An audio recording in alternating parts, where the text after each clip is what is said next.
Viewers, welcome to AKS channel. మన వీడియోలు కూడా చాలా రోజులైంది రాక, ఎందుకంటే మనం గోవా బీచ్లో ఉన్నాం. ఇదంతా షెడ్యూల్ అంతా రెడీ అయిపోయేసరి కంటే మనకు కొంచెం టైం తీసుకుంది. ఇబ్బంది ఏం లేదు. ఇక మనం సబ్జెక్ట్లోకి వెళ్ళిపోదాం. ఆ డబ్బు కోసం మీరు చేసే ప్రయత్నాలు ఏంటి? ఓకేనా? ఎప్పటివరకు మీరు ఏమనుకుంటున్నారంటే, నేను బాగానే ప్రయత్నం చేస్తున్నాను, నేను బాగానే సంపాదిస్తున్నాను, ఎందుకు నేను ప్రయత్నం చేయట్లేదని మీరు అనుకుంటున్నారు. అంటే నేను అనేది ఏంటంటే, క్యాజువల్గా మీరు రోజువారీ పనులు ఏమేమి చేస్తున్నారో వాటితో పాటు డబ్బు విషయంలో కూడా ఒక పని ఏదో చేస్తున్నారు, దాంతో డబ్బు వస్తుంది, మీ అవసరాలు తీరిపోతున్నాయి. నేను దానికోసం మాట్లాడట్లేదు, ఎందుకంటే అది ఎవరైనా చేసేది, కామన్ మ్యాన్ చేసేది. కానీ మణిమంత్ర సభ్యులు అన్నప్పుడు ఎలా ఉండాలి? కేవలం మన సబ్జెక్ట్ ఏంది? ఓన్లీ డబ్బే. కాబట్టి డబ్బు కోసం మీరు ఏం పని చేస్తున్నారు, ఓకే, డబ్బు గురించి ఎలాంటి ఆలోచనలు చేస్తున్నారు, డబ్బు గురించి మీరు ఎలాంటి ప్రయత్నాలు చేస్తున్నారు, ఈ మూడింటికి ఒకసారి మీరు క్వశ్చన్ వేసుకోండి. ఓకేనా? ఈ 3 క్వశ్చన్స్ మీరు వేసుకోండి. డబ్బు గురించి మీరు ఏమేమి చేస్తున్నారు అన్నప్పుడు, నేనేదో పని చేస్తున్నాను, ఓకే, ఆ పని కామన్గా డబ్బు కోసం చేయట్లేదు. మీరు దేనికోసం చేస్తున్నారు? జీవన భృతి కోసం చేస్తున్నారు. అంటే ఇక్కడ మనకేమనిపిస్తుంది అంటే, ఇది డబ్బే కదా అని అనిపిస్తుంది. కాదు, డబ్బు అది కాదు. నేను ఎందుకు చెప్తున్నానంటే, జీవన భృతి అంటే నీ జీవనాన్ని ఎలా సాగించాలి, దాని అవసరం నిమిత్తం నువ్వు పని చేస్తున్నావు. డబ్బు కోసం ఎప్పుడు పని చేస్తావు ఒక్కసారి ఆలోచించండి మీరు ప్రశాంతంగా. తట్టిందా? తట్టలేదు కదా. డబ్బు కోసం ఎప్పుడు పని చేస్తారంటే, మనకి ఎప్పుడైనా ఈయన ఎమర్జెన్సీ కేసులో డబ్బు అవసరం ఉంది అంటే, ఎవరు హాస్పిటల్లో పడ్డారు మీ వాళ్ళు, లేదంటే అది పక్కన పెట్టేస్తే అర్జెంటుగా పిల్లాడి ఫీజు కట్టాలి, లేదంటే ఇంకా అర్జెంటుగా ఏదో మీకు చిట్టీలు అవన్నీ ఉంటాయి కదా, అవన్నీ ఉంటాయి. కాబట్టి అలాంటి విషయాల్లో మీకు సమయానికి డబ్బు అందనప్పుడు పదే డబ్బు గురించి ఆలోచించి గట్టి ప్రయత్నం చేయడం అనేది జరుగుతుంది. ఓకేనా? ఇప్పుడు దీన్ని ఏమంటారు? అవసరం కోసం పనిచేయడం కదా, డబ్బు కోసం పని చేస్తున్నారు. అంటే మీ ఆలోచనని కేవలం డబ్బు మీద మాత్రమే ఉన్నాయి, ఇంకా వేరే దాని మీద లేవు. అర్థమవుతుందా లేదా మీకు? ఓకే, అంటే కేవలం డబ్బు తప్ప ఇంకా వేరే ఆలోచన లేవు. ఎందుకంటే ఆ టైం లోపల మనం దాన్ని పే చేయాలి, పే చేయకపోతే ఇలా సమస్యలు ఎదుర్కొంటామనే ఆలోచన ద్వారా ఆ డబ్బు మీద మాత్రం మీరు దృష్టి పెట్టారు. ఇప్పుడు చెప్పండి, జీవన వృత్తి కోసం చేస్తున్నారా, లేకపోతే డబ్బు కోసం చేస్తున్నారా? తేడా అర్థమైంది కదా మీకు? ఓకే, ఇప్పుడు మరి డబ్బు కోసం చేసే ప్రయత్నాల్లో మీరు ఏమేం చేస్తున్నారు? ఓకేనా? ఎప్పుడన్నా ఆలోచన వచ్చిందా, డబ్బు కోసం ఏమైనా ప్రయత్నాలు ఉంటాయా, ఇంకేం చేయాలి అన్నప్పుడు?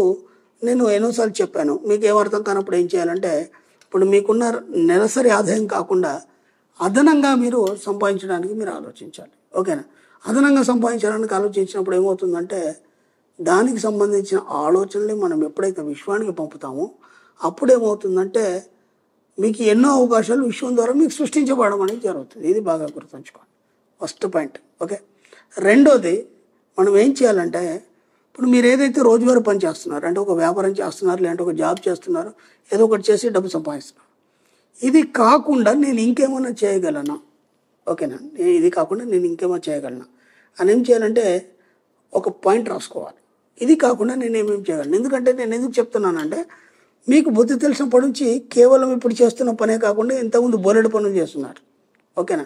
ఒక టెక్నికల్గా కావచ్చు, లేకపోతే ఇంకేదో కావచ్చు, ఇంకా ఒక 4-5 రకాల పనులు చేస్తున్నారు. కానీ ఇప్పుడు మీకు కేవలం జీవనం సాగడానికి ఇది మీకు పని చేస్తుంది కాబట్టి దీని మీద కాన్సన్ట్రేట్ చేశారు.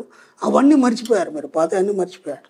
ఇప్పుడు ఏం చేస్తారంటే, ఇది కాకుండా రెగ్యులర్ చేసే పని కాకుండా మీరు ఇంకేమన్నా చేయగలరా అని ఒకసారి ఆలోచించి నెంబర్ 1 ఏంటి, మీరేం చేయగలరు? ఎస్, ఈ పని నేను చేయగలను, దీన్ని మళ్ళీ నేను ఇంప్లిమెంట్ చేస్తే దీని ద్వారా నేను ఎంత సంపాదించగలను. మీ టార్గెట్ ఏంటి? ఇప్పుడు సపోజ్ నెలకు మీరు 30,000 సంపాదిస్తున్నారు, లేదా 1,00,000 రూపాయలు సంపాదిస్తున్నారు. ఓకే, ఇప్పుడు ఈ అదనంగా వచ్చిన ఇన్కమ్ ద్వారా మీరు ఎంత సంపాదించగలరు అంటే, జస్ట్ మీరు కూర్చొని ఒక ప్లాన్ ఏంటి, నెంబర్ 1 ఈ పని ద్వారా నేను నెలకు అదనంగా ఇంత సంపాదించగలను. రైట్, అది అయిపోయింది.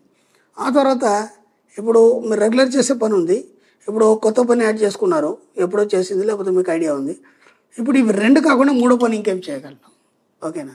ఎందుకంటే ఎంతోమంది మనం చూస్తున్నాము, పెద్ద వ్యాపారవేత్తలు కావచ్చు, లేదంటే మనకి పరిసర ప్రాంతాల్లో ఉన్నటువంటి చాలామంది వ్యాపారస్తులు కావచ్చు, ఇంకెవరైనా కావచ్చు, వాళ్ళు ఏం చేస్తారంటే ఒకే పని చేయరు. బాగా గుర్తుంచుకోండి, 2-3 రకాల బిజినెస్లు పెట్టుకొని దాని ద్వారా ఇన్కమ్ సోర్స్ని వాళ్ళు సృష్టించుకోవడం అనేది జరుగుతుంది. ఓకేనా? కానీ మనకేంటంటే ఏనాడు కూడా అటువైపు ఆలోచన చేయలేదు.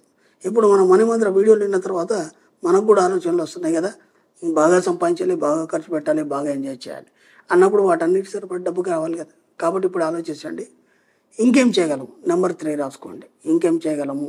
ఎస్, దీని ద్వారానే ఎంత సంపాదించగలను. ఓకే, అలా ఒక 5 పాయింట్లు రాసుకోండి. 5 పాయింట్లలో దేని ద్వారా ఎంత ఇన్కమ్ వస్తుంది, దేని ద్వారా ఎంత ఇన్కమ్ వస్తుంది, టోటల్ చేయండి. టోటల్ చేసిన తర్వాత ఎంత వచ్చింది, ఇప్పుడు దానికి మీరు రెగ్యులర్ చేసే ఇన్కమ్కి యాడ్ చేయండి. ఇప్పుడు మీరు ఏం చేశారంటే, ఒక యావరేజ్ నిర్మించుకొని దాంట్లోనే ఉంటున్నారు మీరు. ఇప్పుడు ఏమైపోయింది, ఈ 5 అదనంగా మనం చేయడం వల్ల ఏమైపోయిందంటే యావరేజ్ దాటిపోయి మనకు 30,000 అన్న దగ్గర మనం ఇప్పుడు ఇవి రాసుకోవడం వల్ల మనం ₹1,00,000 సంపాదించగలుగుతాం, లేదా ₹1,00,000 అన్న దగ్గర 5,00,000 సంపాదించగలుగుతాం. అంటే మీకు తెలియకుండానే మీ లోపల నిద్రాణమైన శక్తిని మీరు మేలుకొల్పారు. అంతే సింపుల్, ఇంకేం లేదు. ఓకేనా? ఇప్పుడు ఏం చేస్తారంటే వాటిని ఎలా ఇంప్లిమెంట్ చేయాలని ఆలోచన ద్వారా ఒక్కొక్కటిగా ఇంప్లిమెంట్ చేసుకుంటారండి. ముందుగా నెంబర్ 1 ఏం రాసుకున్నారు, ఓకే, దాన్ని ఎంత వీలైతే అంత తొందరగా ఇంప్లిమెంట్ చేసే ప్రయత్నం చేయండి. మన సబ్జెక్ట్లో ఒక విషయం ఉంది, ఏంటంటే ఏ విషయాన్ని కూడా మనం తాత్సారం చేయొద్దు, అంటే ఆలస్యం చేయొద్దు. ఓకేనా? అనుకున్న వెంటనే పనిని మొదలుపెట్టినప్పుడు ఏమవుతుందంటే దానికి సంబంధించిన వైబ్రేషన్స్ విశ్వానికి పంపబడి అది అనుకూలంగా మారడం అనేది జరుగుతుంది. ఓకే, దాంతోపాటు ఏంటంటే మీరు ఎక్కడ కూడా నెగిటివ్ తీసుకురాకండి. ఇప్పుడు నేను మళ్ళీ అది చేయాలనుకుంటున్నాను, ఇంతకుముందు చేశాను, నేను ఫెయిల్ అయిపోయాను, మళ్ళీ ఇప్పుడు కూడా చేస్తే మళ్ళీ ఫెయిల్ అయిపోతానేమో అనే ఆలోచన పొరపాటు కూడా రానివ్వకండి. అంటే అప్పుడు ఎందుకు ఫెయిల్ అయ్యారు మీరు ఒకసారి ఆలోచించారా? అప్పుడు మీకు అంత అనుభవం లేదు, 2 పరిస్థితులు సహకరించలేదు. మీరు ఒకసారి ఆ సిచ్యువేషన్స్ మీరు ఆలోచించండి, ఒకసారి ఆలోచిస్తే మీకు అర్థమవుతుంది. ఫస్ట్ ఆఫ్ ఆల్ ఏంటంటే మీకు అప్పుడు పరిస్థితులు ఇంత అనుకూలంగా లేవు, 2 ఆ సిచ్యువేషన్ మీకు సహకరించలేదు. ఓకేనా? లేదా అప్పుడు మార్కెట్లో డిమాండ్ లేదు, మీరు చేసినట్టు మటుకే వర్క్ కావచ్చు, ప్రొడక్ట్ కావచ్చు, ఏదైనా కావచ్చు, అది మార్కెట్లో డిమాండ్ లేదు అప్పుడు.